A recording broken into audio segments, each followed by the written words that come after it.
Merry Christmas. You know, I love Christmas. I love bringing you into my home on the farm and doing all these fun different cookies and candies and decorating. But Christmas isn't just about the cookies or the candy, big part of it. It's also about the Chex Mix. What is it? You just have to have that party mix. Growing up, Mom always made party mix. Often she'd actually somehow make it in the microwave, but we also did it in the oven all the time. And that's usually what we do now. I love party mix. I love that you can change it up. This is kind of a little bit of an updated classic, honestly. It's the way I love to make it. And the main differences are some of the things I put into it, because it's all about those extras and the little differences in cereals and that make it so good and just like grabbable. And also the flavoring. So I like to brown my butter. Why? I'm obsessed with brown butter. It has nutty notes, not really butterscotchy, but just like deeper flavors. So good. And some fresh herbs. So it just has the best of everything. It has those herbal notes and just so good. So to start, we want to brown the butter. To do that, I'm going to add my butter to a small skillet. While it's doing that, I'm also going to add a sprig of rosemary, leaving it on the sprig because I really just want it to infuse that butter. So as it melts, as it cooks, it's really going to kind of go into it. And then some fresh thyme. Don't want to overdo it, just a couple small sprigs, the stems. Don't need to take off all the little. We're just going to do that. We're going to let it melt and then start browning. So we're going to put it on low heat. You don't want to force it because then it could burn the bottom before it really just melts and starts to brown. So we're going to let that slowly melt. While that's going, let's talk about the good stuff. I mean, the butter is like the good stuff, but I always do Corn Chex. Now, a lot of times you're going to see it with corn and rice Chex.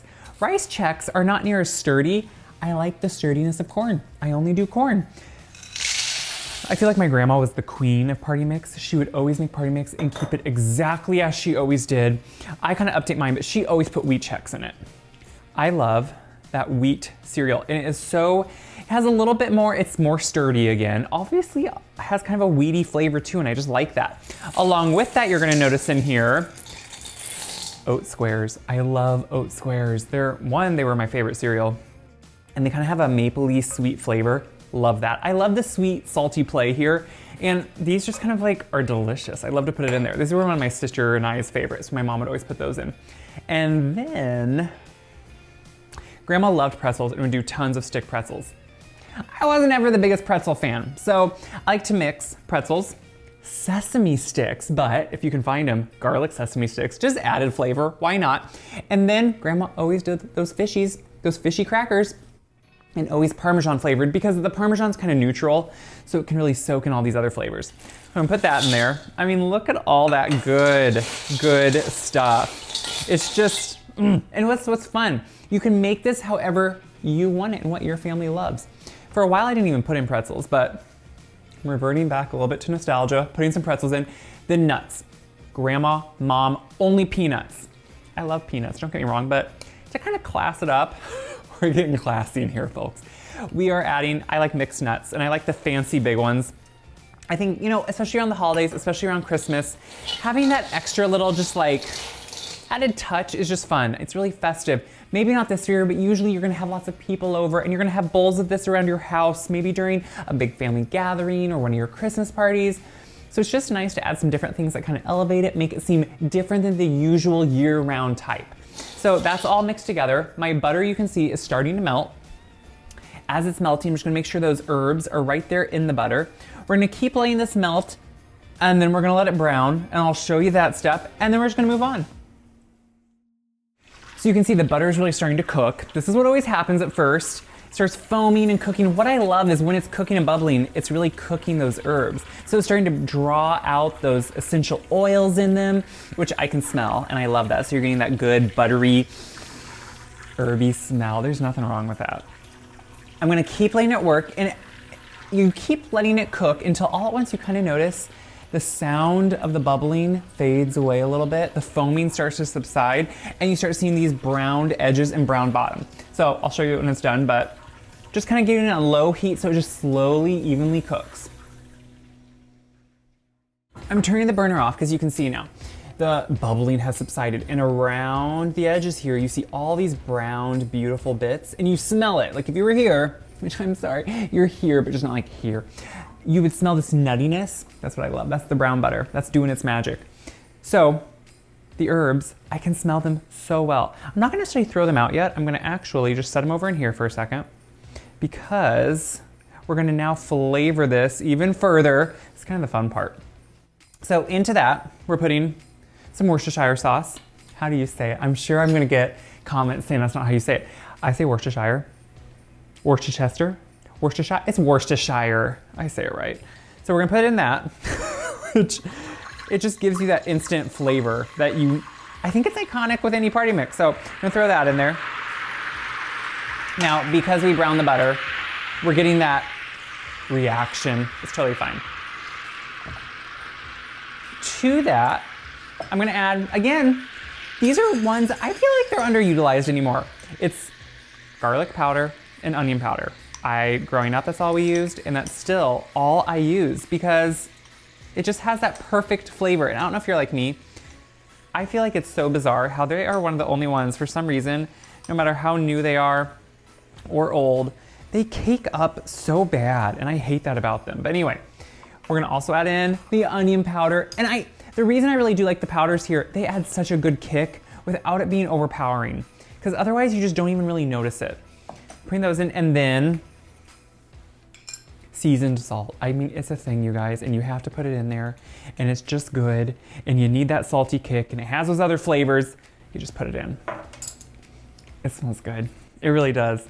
The herbs don't overpower it, and that's what I like. They just enough kind of add some flavor. I'm just stirring that in, making sure everything is kind of worked in, because sometimes those spices want to powder up. Since they are powdery, they kind of clump up, and you kind of want to just make sure they're getting mixed in. So these herbs, I set them over here.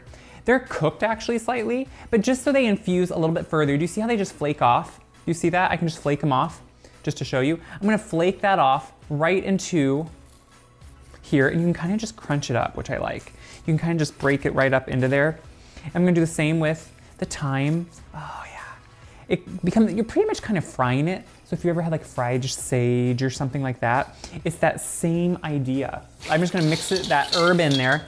I love the smell of that. So now what we're gonna do, my grandma was always so careful with this part.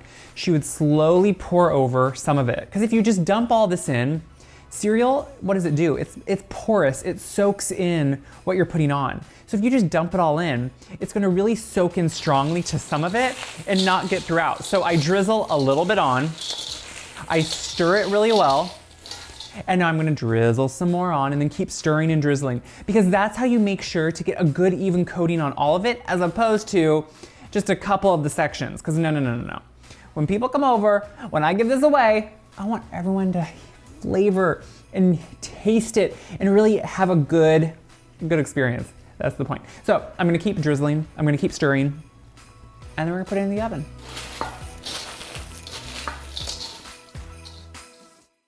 I'm finishing up with the last of the drizzle. It's well coated, that's the point. I stir it up really well because you just really want to make sure it's getting worked on there, getting stirred in. Guys, it smells so good. I love that. So I'm gonna just divide it between 2 baking sheets. I put parchment on them just to keep them a little bit cleaner, help it a little bit, and kind of try to divide it up evenly. The point is, if you stack it too much, they don't evenly toast. Instead, they kind of just toast on the top. And so I'm gonna spread them out. And then we're gonna put them into a low oven. I keep it in there for an hour, and I stir it, maybe about every 15 minutes. If you don't quite hit it one time, it's not a huge deal. So we're gonna pop them into the oven. We're gonna stir it every so often. The house is gonna smell amazing. It feels Christmassy. That is what I love about this time of year. And then we'll have delicious party food.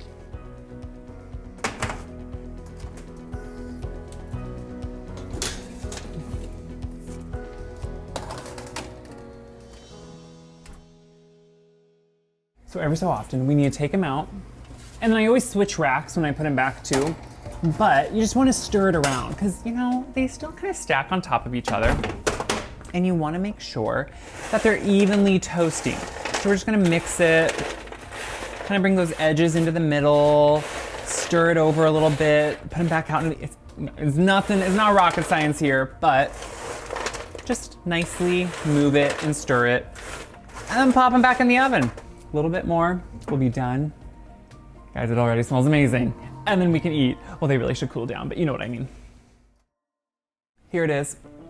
They have toasted, they have roasted, they have been stirred. And you can't really tell a huge difference. The color maybe changes slightly. Right when they come out and they're still hot and warm, they're a little bit soft, but now as they cool off, come to room temperature, they get that nice crispiness to them. But the smell already, you guys, it is amazing. My favorite, the Oat Square. A little hot, but worth it.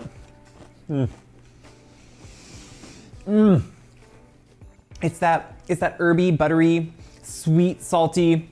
The Oat Squares have a little bit of sweetness, so it's what I love. It's kind of the nostalgia of the classic thing Mom and Grandma always made, but just slightly different, a little bit newer. And I love it. It's just like, it's the flavor of the season and the smell of the season. It's perfect to share around. It's perfect to give as gifts. It's perfect just to have for yourself, for your family. That's what I love about this. It's a large quantity. It goes fast, so don't think it's like, oh, never ending. It's never ending. I hope you try this. Most of all, I just hope you enjoy it, because that's what Christmas is all about. To try things, to be inspired, to be excited, and to do things that bring us nostalgia and memories and joy, because that's what Christmas is. It brings back all those awesome memories. So I'm glad you and I could make some together. That's what I love. So thanks for coming in my kitchen and doing this with me. Most of all, check wiseguide.com for this recipe. Tons of other recipes. Check out my other videos, because there are so many, especially Christmas videos. It is my favorite time. So as always, what helps me the most? When you guys share these videos around, when you tag people and have them watch them, that helps me, and it helps so many people see how fun and easy this stuff can be. So as always, Merry Christmas. It's my favorite time, and I'm glad we are having a Merry Christmas together. Make some party mix, enjoy it, try something different. I'm gonna eat it all.